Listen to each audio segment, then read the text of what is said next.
Bien, pour la deuxième année, nous allons faire le petit numéro de Laurel et Hardy. Et je ne vais pas... Qui est Hardy? Ah, devinons. Devinons. Je ne vais pas recommencer, Madame le ministre, Votre Majesté impériale, Monseigneur, Madame, Vos Altesses royales, ma chère Chantal, chère marraine, cher Richard qui nous rejoint, mais Marie va lui transmettre tout de suite tout ce qui se passe par SMS. Cher Nelson, évidemment, chers amis, bonsoir. Alors, nous fêtons aujourd'hui le 10e anniversaire de notre fondation. Si nous avons accompli de grandes choses depuis sa naissance en mars 2002, c'est en grande partie grâce à vous, chers fidèles donateurs. Et je laisse maintenant la parole à notre président Michel Gaudin, qui va vous dire en quelques mots ce que la Fondation a accompli ces derniers mois. Il ne vous dira que quelques mots parce que je suis certaine que vous avez tous acheté le programme, 10 €, dans lequel est expliqué pourquoi cette fondation existe, ce qu'est la Journée mondiale du Rhin et pourquoi il faut donner de l'argent pour financer des heures de recherche.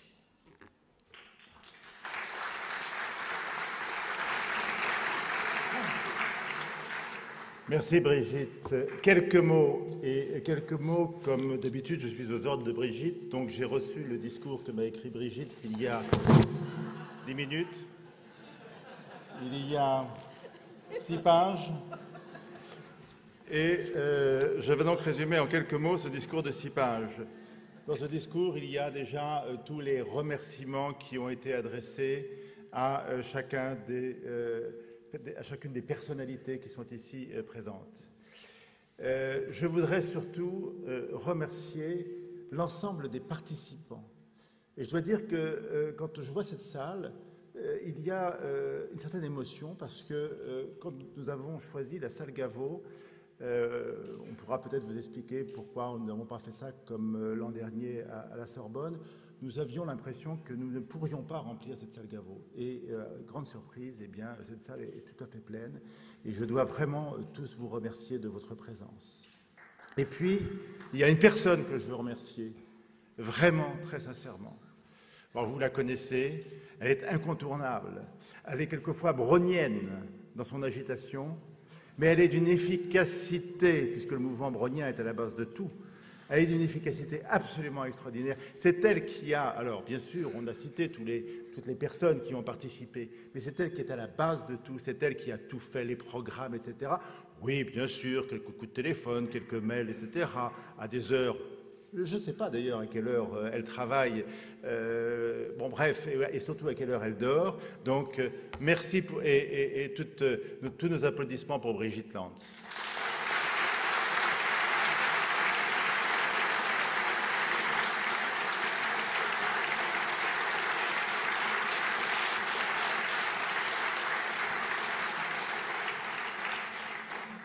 Alors, un dernier mot, en reprenant ma casquette de président, simplement pour vous dire qu'effectivement, la Fondation a des orientations d'information pour les patients, pour les professionnels de santé, mais surtout sur la recherche.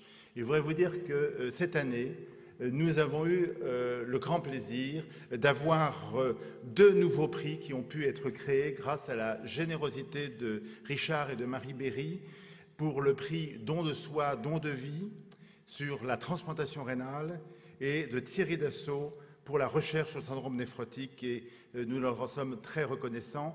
Vous verrez tout à l'heure les lauréats de ces prix ainsi que les lauréats des prix de recherche transactionnelle ainsi que le lauréat du prix thérapie génique et thérapie cellulaire. Ces prix seront remis ici en votre présence. Et donc, je voudrais encore une fois vous remercier de votre présence et de votre générosité. Et donc, n'oubliez pas les petites jeunes filles à casquette blanche qui sont absolument adorables. Et donc, de porter en plus, je reprends la casquette là de M. Thierry Dassault, simplement la casquette, hein, M. Thierry Dassault, hein, pour faire appel à votre générosité. Merci beaucoup.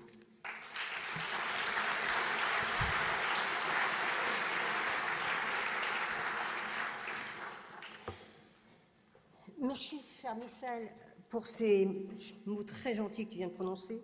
Mais je voudrais à mon tour remercier très chaleureusement plusieurs personnes. Je pense en particulier à Adrien Joustrando, notre nouvel attaché de presse, Nous en avions besoin parce que nous n'en avions pas jusqu'à cette année. Qui a commencé à nous aider depuis sa chambre d'hôpital de Garches, qu'il a quitté après 2 ans de rééducation, il y a juste 3 semaines, grâce à une promesse qui avait été faite par un ministre aujourd'hui présent.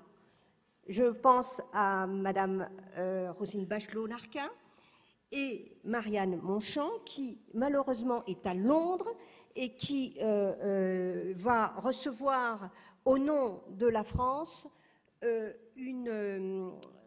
prix Alzheimer qui est décerné,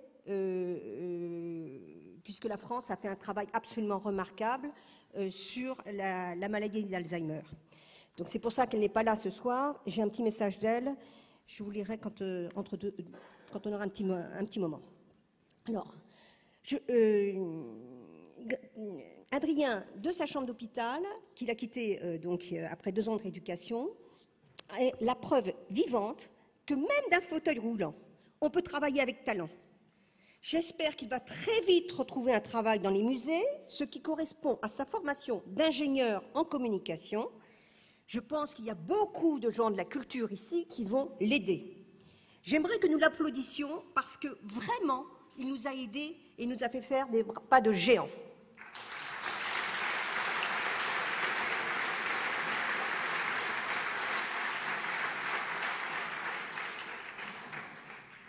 Je voudrais aussi remercier ici une personne que je ne remercie jamais, alors qu'elle est toujours dans mon cœur, 2 personnes même, et qui appartient d'abord à une famille illustre, mais d'une générosité exceptionnelle et d'une discrétion aussi exceptionnelle.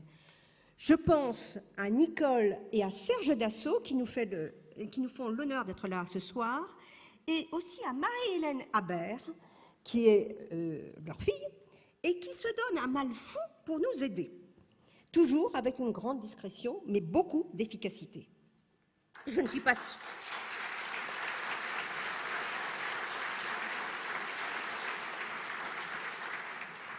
Et je ne suis pas sûre que ce gala existerait sans eux. Permettez-moi enfin de remercier toutes celles et tous ceux qui, dans l'ombre, nous ont aidés bénévolement.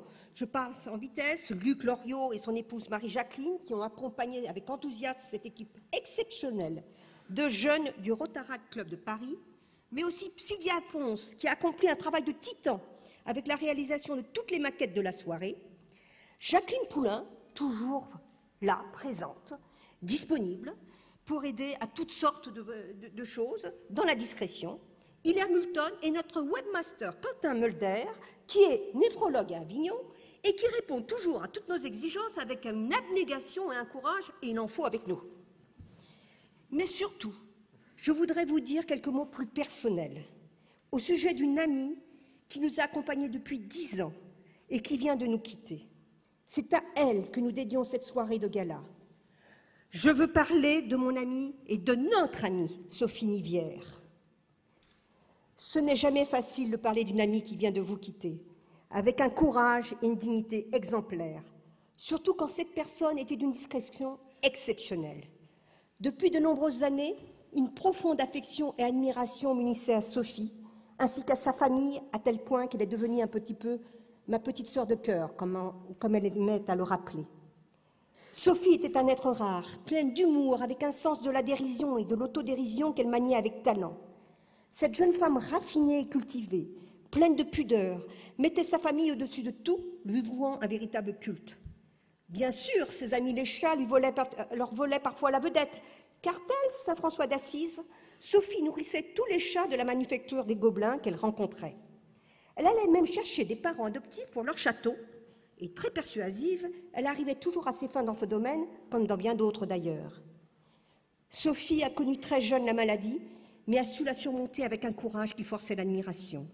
Elle faisait même rire ses médecins, apprenait aux jeunes internes comme Stanislas ou Marina, ici présents dans cette salle, à jouer au tarot lors de leur garde de jeunes internes et était capable de transformer une salle d'attente d'hôpital en salon d'esthétique.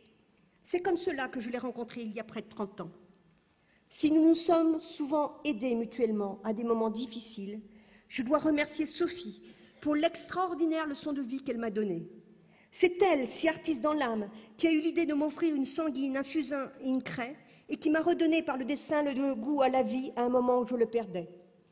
Après sa première greffe rénale à l'âge de 20 ans, se sentant libre, elle est venue passer sa convalescence chez moi.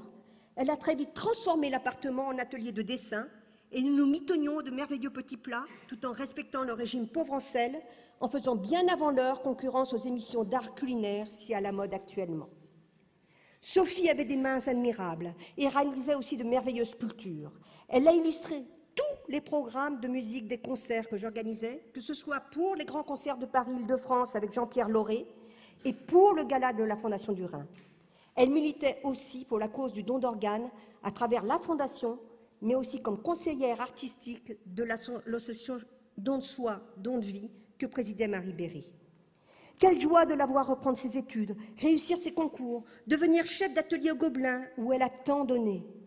Malgré les épreuves, Sophie construisait peu à peu un édifice. Sa rencontre avec Jean-Louis qu'elle a épousé a achevé cette mutation. Leur passion commune pour les arts et l'histoire les rendait encore plus complices. Jean-Louis lui a donné ses plus belles années de bonheur, ainsi qu'une grande fille, Julie, et une petite fille, Ambre, qui a ensoleillé sa dernière année. Malgré cette joie de vivre et ce dynamisme, les épreuves physiques n'ont pas épargné Sophie, mais je ne l'ai jamais vue baisser les bras. À chaque nouveau traitement, pour chacune de ces 3 greffes, c'est elle qui nous encourageait, nous médecins, à foncer. Avec sa délicatesse naturelle, Sophie est partie sur la pointe des pieds juste après les fêtes de fin d'année pour ne pas déranger. Là où elle est, je la vois sourire, faire un clin d'œil et me dire, et nous dire, « Vous voyez, je l'avais dit, nous fêterons ensemble, que nous fêterions ensemble les 10 ans de la Fondation du Rhin, et nous sommes encore ensemble aujourd'hui. J'ai tenu ma promesse.